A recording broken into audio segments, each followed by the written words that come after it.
This is video number 4 in a 4-part series of 4 steps to healing from OCD.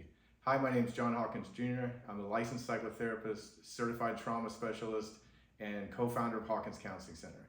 So this is the last video, the first 3 to review really quickly. The first step was identifying the core fear.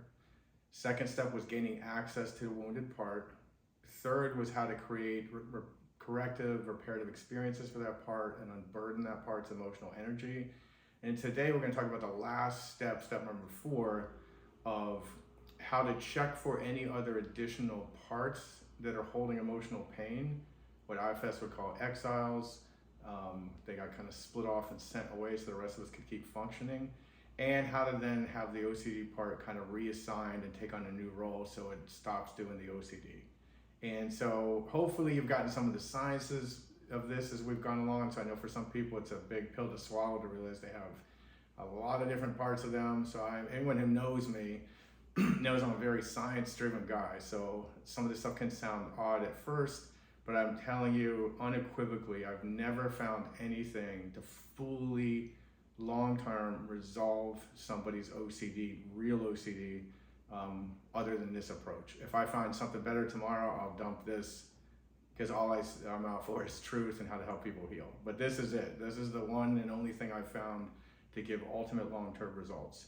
So now after you've done that body scan in step 3, and it feels all clear, if it doesn't, if I notice like, oh, I still feel like a little tension in my stomach, a little in my chest, then what I'm going to ask you to do is just hyper focus on that sensation.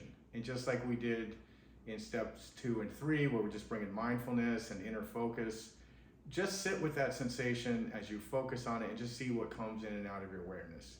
A couple of things can tend to happen. One, either it'll jump to something else. I'll go to another image, another memory.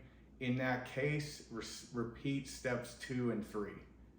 There's another part there that's holding some kind of emotional wound, maybe of less intensity than the other one. And I can't tell you how many times it happens in the office where the client wouldn't even have noticed it, because they noticed how calm they feel and how much better they feel. But there was like a little something body sensation wise. It could have been a 2 out of 10, but if they didn't focus on it, they would have missed, and that opened up a whole new thing. Sometimes it was even bigger and more meaningful than the first part we healed.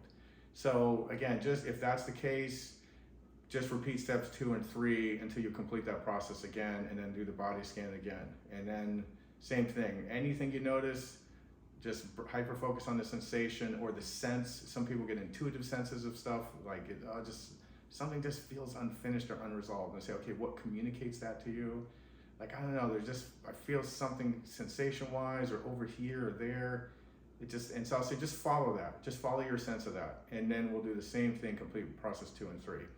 Sometimes what happens is it's still some of the energy that's dissipating and discharging from the body, and it will just clear itself out. So as they hyper focus on it, it doesn't go anywhere. It just dissipates and resolves itself. And then they're 100% clear. Once that's happened, then we come back again and ask the OCD part, are there any other parts that you're protecting? And it may say yes. And we just kind of repeat steps 2 and 3 all over again. If it will give us access. If it has concerns, same thing. Address those concerns, be curious about those concerns, and just work with that part until it feels comfortable enough to give you access to their part. Once all this has been completed, and I'll double check with the OCD part. Did you witness all this? Did you see him or her heal and burden all these parts? And once it says yes, then I'll ask the OCD part, would you like to take a different role in his or her system? Would you like to, do something other than OCD? And that's, for me, a real marker that things have been resolved, is that part will then gladly say, yes, I'd like to do X, or it may say, I'd like to do nothing, because I've been doing this for years and it's exhausting. So, and that's fine if it just wants to take a break and not do anything in your system. Or it may say, I want to be the part that is playful or curious, or because it's been so much about danger and threat. A lot of times it'll want to do a 180 of what it was doing before. And that, for me, like I said, is one of the best markers that we really have gotten those parts. And you also let that part know any other concerns it has. You're always willing to hear them out. But to just, once that's kind of shifted into that part really wanting to take this new role, And again, the one thing I would just add to that is the part needs to be able to choose its own role. Don't let any other part choose for it. Well, I would like that part to do this, or I think he or she should do this. Just ask the part what it would like to do now. Even if it's nothing, make that an offer, you know? So that completes step 4, walking through that, and just stay with it.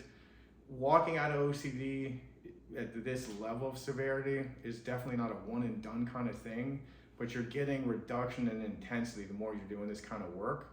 And so let's say, you know, you go through 2 months and I'm feeling pretty good, and then there was this like little twinge of that OCD, and then people will feel discouraged, like, oh, it's not working. For me, it's just that part letting us know there's still something else in the system there that hasn't been fully addressed, resolved. So just bring your curiosity back to it and just walk through these steps again. You know, we've outlaid them, pretty basic, simple to follow.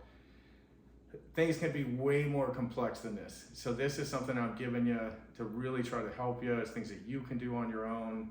But a lot of times, some people's systems, especially when there's a lot of complex trauma, complex PTSD, DID, a lot of these things, there's way more complexity in the system, a lot more parts, and that's when you're gonna need professional help. So don't get discouraged that you can't heal, or couldn't do it, or didn't work for me.